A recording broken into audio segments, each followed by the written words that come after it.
Hello bachon, let's see this question and the question says final product of HSK cycle is formed in and the options are mesophyll cell, bundle sheath cell, epidermal cell and the guard cell. So first we will see its key concept.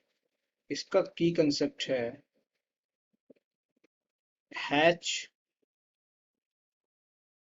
and slack cycle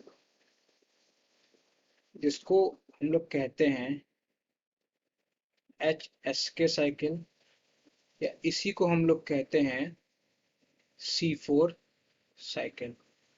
अच्छा जो ये C4 cycle है ये C4 plants के द्वारा दिखाई जाती है shown by C4 plants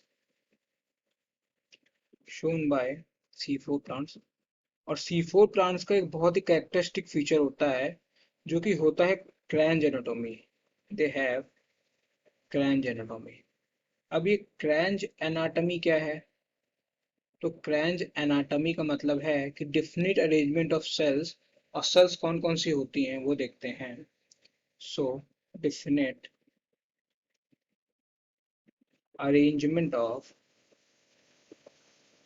arrangement of cells like vascular bundle।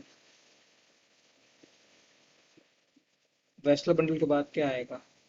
vascular bundle, bundle sheath cell, bundle sheath cell and mesophyll cells। इनका डिफिनिट अरेंजमेंट होता है क्रैंज एनाटॉमी में। अब हम लोग एक बार क्रैंज एनाटॉमी को एक छोटे से डायग्राम के हेल्प से समझते हैं, इससे क्रैंज एनाटॉमी क्लियर हो जाएगी और इसमें दिख जाएगा कि कैसे डिफरेंट अरेंजमेंट होता है और किस जगह पे किस सेल का प्लेसमेंट होता है। From this it would be clear. So this is the hypothetical diagram of cranch anatomy. From this cranch anatomy will be clear। जो ये ब्लू वाला है ये है vascular bundle. This one is vascular bundle. जो red वाला है ये है bundle sheath cell. This one is bundle sheath cell. And जो ग्रीन वाला है ये है mesophyll cell. This green one is mesophyll cell. So इसे देख के पता लग रहा है कि सबसे अंदर होता है वेस्कुलर बंडल, फिर बंडल शीथ सेल, फिर मीजोफिल सेल। अच्छा एक चीज और है कि C4 प्लांट में दो CO2 एक्सेप्टर होते हैं, 2 CO2 एक्सेप्टर। अब वो दो CO2 एक्सेप्टर कौन कौन से होते हैं? तो एक CO2 एक्सेप्टर है उसमें से RuBP और दूसरा है PEP। एक है RuBP और दूसरा है PEP। जो RuBP CO2 एक्सेप्टर है वो प्रेजेंट होता है बंडल शीथ सेल में। This is present in bundle sheath cell. और जो पीपी है ये प्रेजेंट होता है मीजोफिल सेल्स में। मीजोफिल सेल्स में। अब हम लोग C4 साइकिल को एक डायग्राम की हेल्प से समझते हैं। इससे C4 साइकिल पूरी क्लियर हो जाएगी और ये भी पता चल जाएगा कि कौन से सेल में कौन से प्रोडक्ट का फॉर्मेशन होता है। This would also be cleared. This is let's see ये प्लाज्मोडेस्माटा है जो कि एक लिविंग कनेक्शन होता है बिटवीन दी टू सेल। जो ऊपर वाली सेल है हम लोग बोलते हैं कि जो ऊपर वाली सेल है ये है mesophyll cell. This is mesophyll. और जो नीचे वाली है ये है bundle sheath cell. This is bundle sheath cell. Now हम लोग जैसे कि पता है कि मीजोफिल सेल में पीपी प्रेजेंट होता है। सो ये CO2 एक्सेप्टर है तो CO2 प्लस पीपी ये बनाएगा oxaloacetic acid.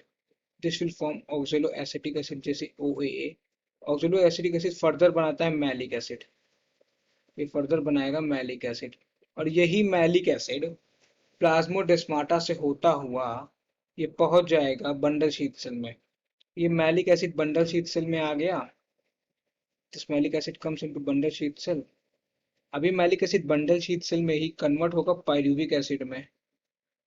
Pyruvic acid में ये कन्वर्ट हो गया जब पायरुविक एसिड में कन्वर्ट होगा तो उसी समय CO2 का रिलीज होगा, CO2 का रिलीज होगा, और यही CO2 कैप्चर कर लिया जाएगा RUBP के द्वारा। This CO2 will be captured by RUBP, ये कैप्चर कर लिया जाएगा RUBP के द्वारा, और यहाँ पे चल जाएगी C3 साइकिल, और C3 साइकिल यहाँ पे चल जाएगी। फर्दर जो पायरुविक एसिड बना है ये वापस से प्लाज्मोडेस्माटा से होता हुआ पहुंच जाएगा मीसोफिल सेल में। This pyruvic acid will further move to mesophyll cell, और वहां से फिर रीजनरेशन हो जाएगा पीईपी का।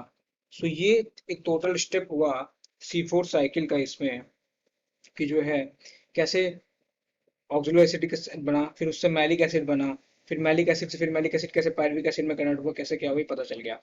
अब अगर इसमें देखें ऑप्शन में, तो final product of HSK cycle is formed in, तो फाइनल प्रोडक्ट कहाँ बन रहा है HSK साइकिल में ये बोल रहा है, तो फाइनल प्रोडक्ट में है क्या पहले ये देखते हैं। सो अकॉर्डिंग टू दिस जो पहला प्रोडक्ट है ये है ऑक्सलो एसिटिक एसिड, जो दूसरा प्रोडक्ट है ये मैलिक एसिड है, और जो फाइनल प्रोडक्ट है ये पायरुविक एसिड, ये फाइनल प्रोडक्ट है। This is the final product. Pyruvic acid जो है फाइनल प्रोडक्ट है। This pyruvic acid is final product. और जो फाइनल प्रोडक्ट है वो कहाँ बन रहा है, वो बन रहा है बंडल शीथ सेल में।